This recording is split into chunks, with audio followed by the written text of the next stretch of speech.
We had one time we had a fight broke out, and these guys started punching each other, and Tom stopped it, said no more fighting, and one of the players in the fight got in a scuffle the very next play, and he took the guy offensive lineman's helmet off and threw it down the field. And Tom said, "You go get that helmet now." And the guy said no, and Tom screamed at him. The guy went and got the helmet, brought it back, and Tom turned to the scout and said, "Get that blanking guy off the field." Gone. Whew. You're tuned in to the Ross Tucker Football Podcast, guiding your gridiron journey, none other than your host, former NFL lineman, Ross Tucker. Oh, yeah, it is. But it's not just any Ross Tucker Football Podcast. It is a Wisdom Wednesday, with the wisdom today coming from my guy, Mike Ryan, the sports medicine analyst for Sunday Night Football, Thursday Night Football, longtime head athletic trainer and physical therapist in the NFL. Got to ask him about some of these injuries, and I actually have some personal things I want to ask him about. I'm not going to lie. Very excited to talk about all those things with Mike, and we've got some information as it relates to Brandon Ayuk. It's big show time. The Big Show.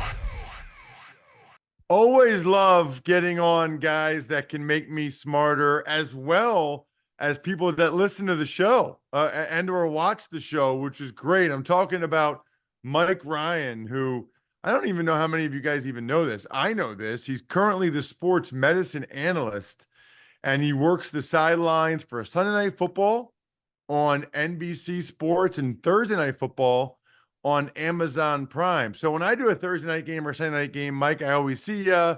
I always say hi, but I'm not sure how many people really know about your role. I'll get to that in a second. 26 years he spent as an athletic trainer in the NFL and physical therapist, 20 with the Jags, 6 with the Giants. Mike, it's great to have you on the show again. And I guess let's just start with that.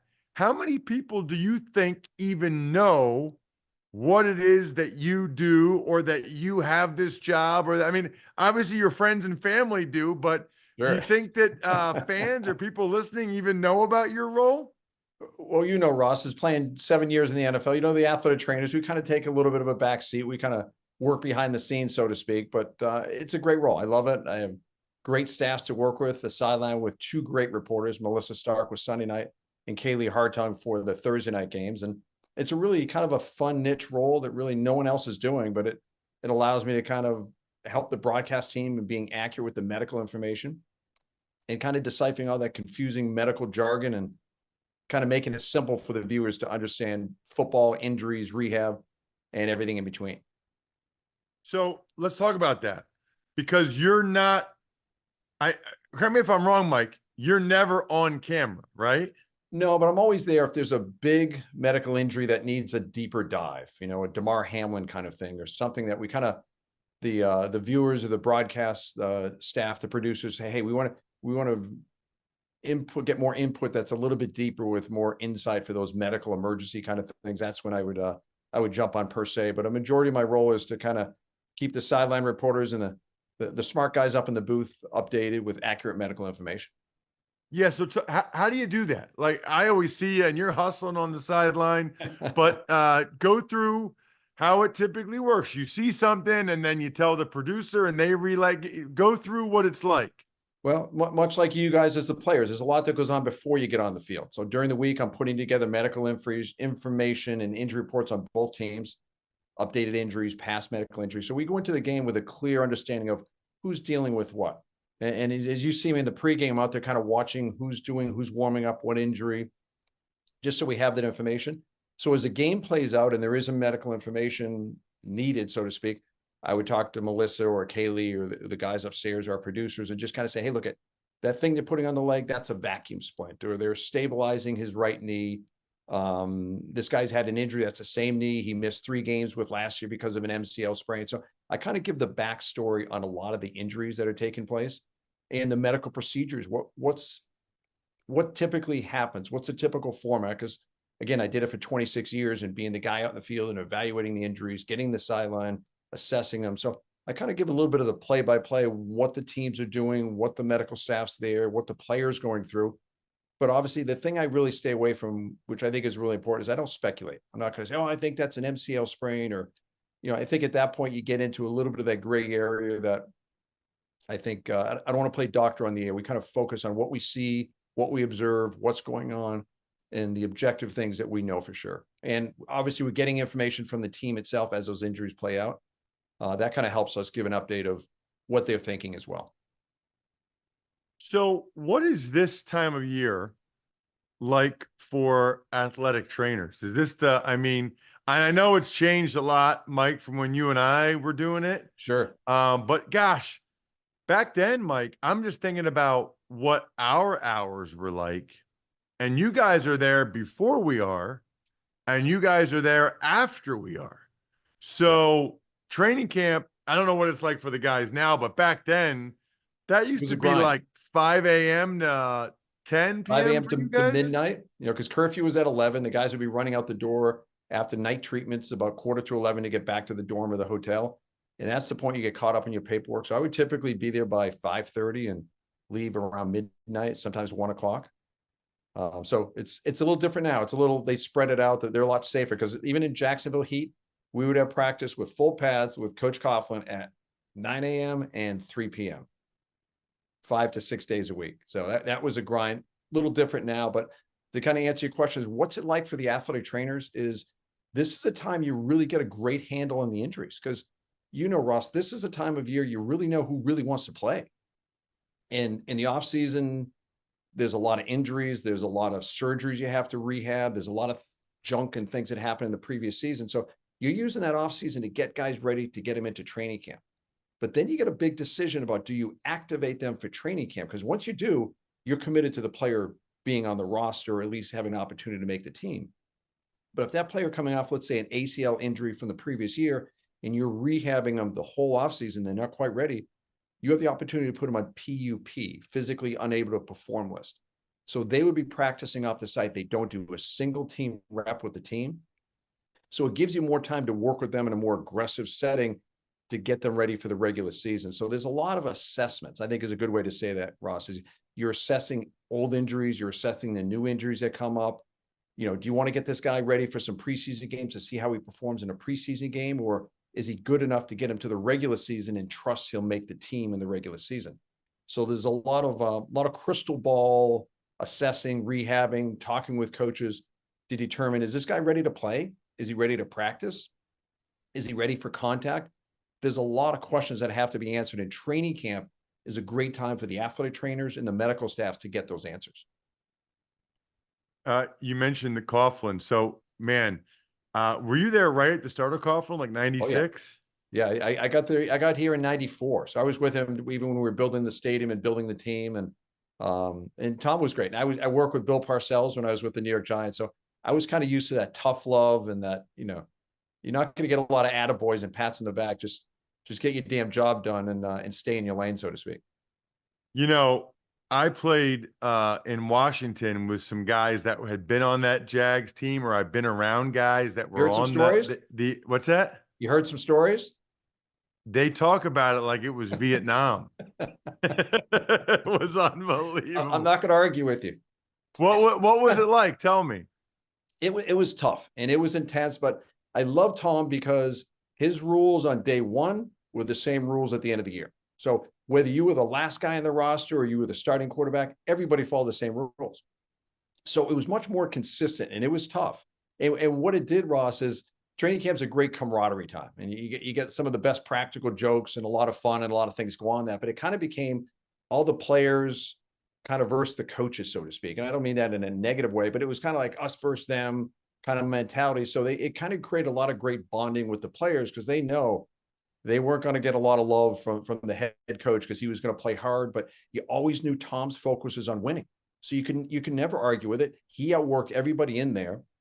He was usually the first one in the building. So it wasn't like he was, hey, do as I say, not as I do. Tom was putting in the effort and all the focus on winning every single game, preseason games included. Wow. And it was full pads. Oh yeah. Two practices a day, 2.5, 3 hours. Oh yeah. Yep. And it wasn't like nowadays there's a certain time frame. They time. If you go over that line in the off-season program or the workouts or the OTAs, and you go so much as a minute over that regulated Players Association time limit, the team is penalized for it. Back then, There was you get on that field early and you stay late. And if you need extra work afterwards, and you stay after and get it done. So there was no time limits for what you had to do. And it certainly made you tough. But what it did is, again, you found out who really wanted to play. And if guys were kind of going through the motions, they stood out in a hurry. And there was a lot of conversations I'd have with Tom where he'd say, get that guy off the field. And he would cut guys mid-practice, after practice. It didn't matter because he had a lot of guys on that list he was going to bring in. And the big thing, like I noticed with Tom, as with Bill Parcells, is, and Bill Belichick as well, I worked with him in New York, is they know the players they keep are the kind of guys that can play for guys like them. It's a different type of player and it's a different type of coach. And that chemistry is really important. And training camp was the time you found out who was all on board and who was kind of half in. Those half in guys were heading down the road in a hurry. He cut guys mid-practice? Oh, yeah. Yeah. We had one time we had a fight broke out, and these guys started punching each other, and Tom stopped it, said, no more fighting. And one of the players in the fight got in a scuffle the very next play. And he took the guy, offensive lineman's helmet off and threw it down the field. And Tom said, you go get that helmet now. And the guy said, no. And Tom screamed at him. The guy went and got the helmet, brought it back. And Tom turned to the scout and said, get that blanking guy off the field. Gone. Whew. Yeah. Wow. Yeah. So everybody walked around, and my whole thing was keep your feet moving, because it didn't matter where you are. He was going to find you. Player, staff, athletic trainer, scout. If you weren't focusing on your job, he was going to see it. Keep your feet moving. Oh yeah. It's funny. There's a couple of things I wanted to ask you about, Mike, in terms of like back then and now. I was reading an article that talked about how the latest science is that you're not supposed to ice injuries, and that the swelling is part of the healing process. Is that true? It's true in a sense at a cellular level, but it's so blown out of proportion, especially when it comes to football, that it's a little bit of a pet peeve for mine, because I think it's one of those things that's if a little good, a lot's better kind of mindset. Where here's the reality is, with an injury and you get inflammation, it triggers a lot of white blood cells. It's not like pulling a fire alarm. You realize that something has to do, there's some healing that has to take place.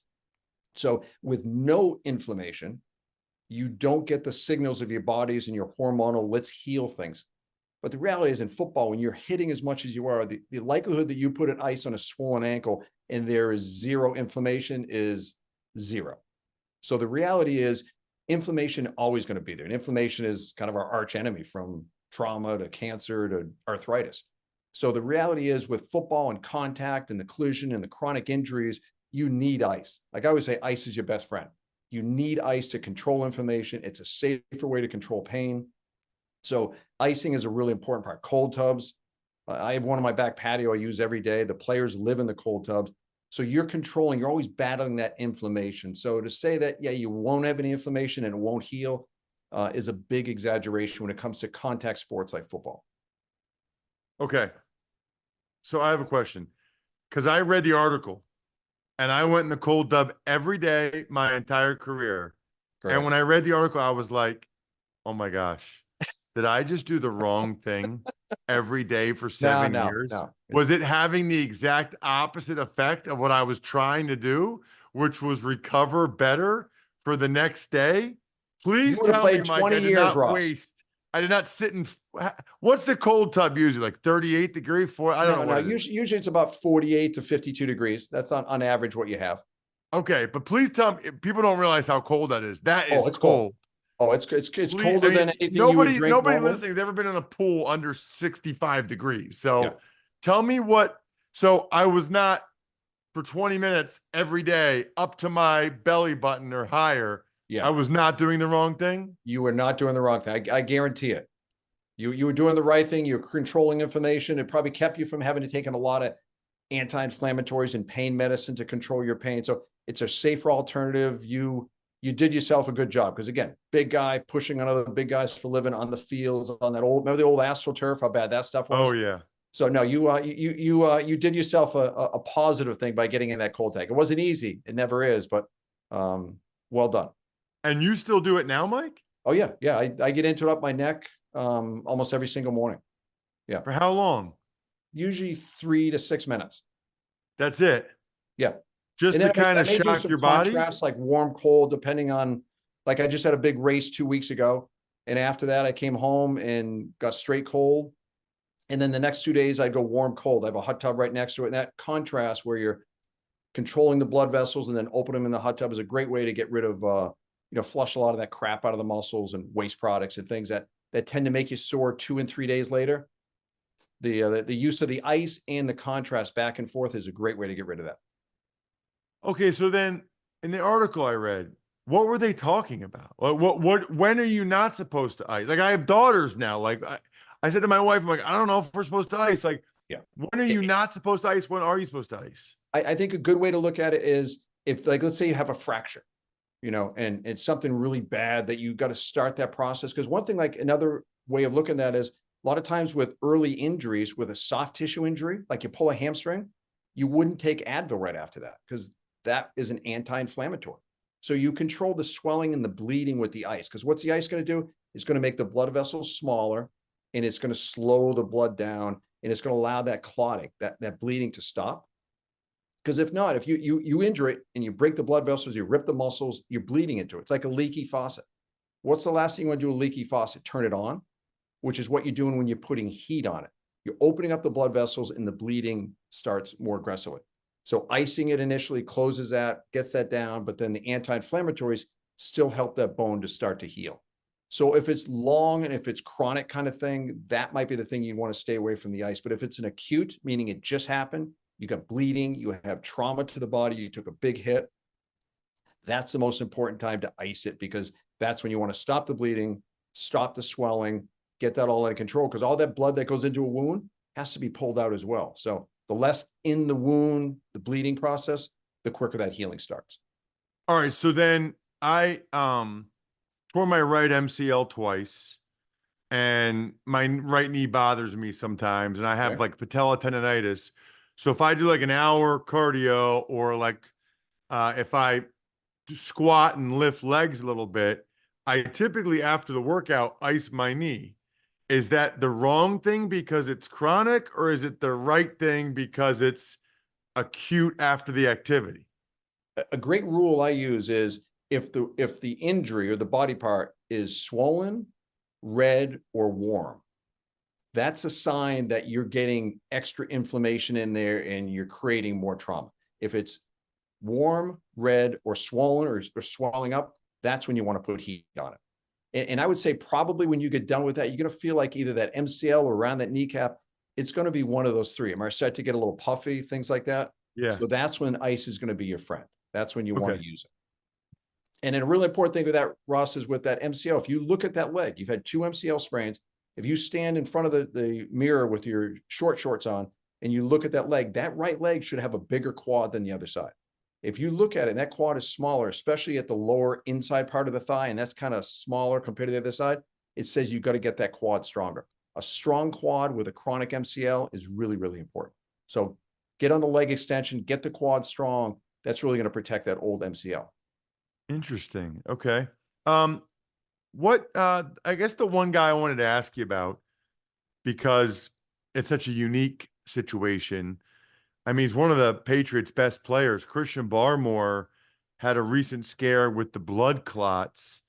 What does that mean, Mike? I mean, is that something that the trainer or physical therapist handles? Is that at the doctor level? And is that something that he can come back from this year potentially? There's a lot of question marks with this. So the blood clot is something you don't see with NFL players, but it's a medical problem. It's a medical emergency. And Nicole Lynn, Christian's agent, put out a good plug on X and referenced Jim Whalen, the head athletic trainer for the Patriots, did a great job of recognizing this, getting him to the right experts. And he was treated very quickly, which is really important because this is something that goes sideways very quickly. So he's getting his medical care. He's being treated. Blood clots, you typically tend to feel them, hopefully, in the calf. And if they travel to the lungs or the brain, it becomes a real problem. So finding them early is really important. The big question mark here is when will he be back? And really, they don't even know now at this point, because you get him on blood thinners, which really thin the blood out, and it's less likely for the blood to clot. And that's safe because now the blood can flow through your entire body, and there's less, not zero, but there's a lot less risk of a blood clot traveling to really important parts of your body.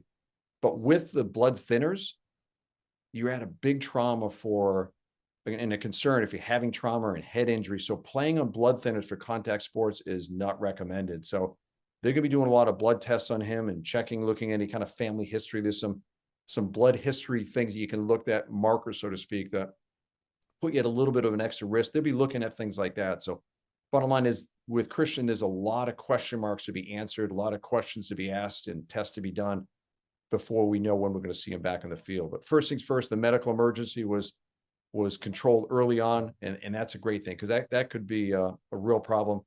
Right now, it's get the test done and update down the road. Love anytime I get a chance to talk with Mike Ryan. I could have done 2 interviews. I had a bunch more questions. I always enjoy talking with you, Ross. Whether it's here or on the field, we always have fun. I was too worried about myself with icing in the cold tub. I wanted to know. I just want to know I want to know what the deal is. You're not alone if you're confused with that, because it's there's a lot of confusion on that topic. So it's a hot topic, and I'm glad I could help. Yeah, sports medicine analyst working sidelines Sunday Night Football Thursday. If you're looking closely now, for those of you watching us on YouTube, you will see him on the sideline. If you look for him, Sunday Night Football, Thursday Night Football. Mike, thank you so much for the time, man. Really appreciate it. Always enjoy it. Thanks, Ross. Man, I love talking with guys like Mike Ryan. I'm telling you, those Coughlin stories are absolutely epic. Plus, I needed to know the deal with icing things. I read that article, like Men's Health or something. You know what they should say in Men's Health? That drinking Labatt Blue Light is delicious when you're doing it with your friends, living life to the power of we, always enjoying it responsibly. Beer, Labatt USA, Buffalo, New York. They should also say that Smirnoff is the perfect vodka for crafting delicious cocktails that are easy to make and versatile for any and all fans over 21. Listen, there's no I in football. Football is a we thing. Good drinks, good folks, home or away, Smirnoff. Long history, starting in 1864. So grab a bottle of Smirnoff at your local retailer and head to Smirnoff.com to find recipes of delicious cocktails perfect for game day. Please drink responsibly. Smirnoff number 21 vodka, distilled from grain, 40% alcohol by volume. The Smirnoff Company, New York, New York. Please do not share with anyone under legal drinking age. Tuck's Takes. All right, Ross, the 49ers, they gave Brandon Ayuk permission to negotiate a contract with other teams. Right. There's been, in the last 48 hours, Jack, just since Monday's Ross Tucker Football Podcast, although I will say this, yesterday's Even Money was epic. Highly encourage people to check that out. That was an awesome, awesome show. A lot we got into, including betting on a lot of these preseason games. So certainly check that out. But there's been so much information and misinformation as it relates to Brandon Ayuk. I want to make this my Labatt Take of the Week, Jack, which means it's presented by Labatt Blue Light, the pristine Canadian Pilsner. Enjoy your beers together so you can live life to the power of we. Always enjoy responsibly. Beer, Labatt USA, Buffalo, New York. 2 thoughts on the Brandon Ayuk situation. Number 1, I don't think you can really have it both ways, Brandon. You want the money, you want the 30+ million a year, and I have no problem with that. But now you have a team that's willing to give it to you, but reportedly you're rejecting because you don't want to go there. Good luck getting the money you want and getting the exact location you want. That's going to be a tough double to pull off. And then the other thought is, I think the Patriots dodged a bullet. Reportedly, they pulled out of this thing. I don't know why these teams want to give up draft picks to pay Brandon Ayuk 30+ million a year. There have been so many good receivers coming through the draft the last couple of years. You think about all the Packers guys and even Tank Dell last year, and obviously Garrett Wilson and Zay Flowers. Even this year, have you seen Malik Neighbors in training camp, Marvin Harrison Jr., Rome Odunze? If I'm the Patriots, I just draft my receiver in the first round next year. I don't give up draft picks to pay Brandon Ayuk a ton of money. The Chiefs, they give Harrison Butker a contract extension, making him the highest paid kicker in the NFL. Well, he's good. He's really good. He deserves it. And, my feelings on kickers, kicking, well documented. But my issue, Jack, is that they're too important. I don't diminish their importance at all. I think they're too important in the sport. You think about how valuable Justin Tucker's been for the Ravens, Jake Elliott for the Eagles, Butker obviously for the Chiefs. These guys are the difference between winning games or not. They deserve $6 million a year or whatever they're all getting now. Kudos to Butker. Greg Cosell tomorrow. Fantasy Feast, Tears of Dolan quarterbacks today. I think we're done here. Thanks for tuning in to the Ross Tucker Football Podcast. Make sure to also check out Even Money, Fantasy Feast, and College Draft, all on the DraftKings Network on Samsung TV Plus, YouTube, or subscribe to the podcast on your favorite platform. Shout out myfrontpagestory.com. Absolutely love it. How about backofficescheduler.com, humanheadnyc.com, Sporticulture, and Pizza Boy Brewing. There will be an appearance brewing at Pizza Boy in September. Speaking of that, I have an appearance Thursday night with Jack, Soul Joel's, Pottstown, PA. Hopefully some of you guys can make it there. It'd be great to see you guys in person. That'd be awesome. Now I think we're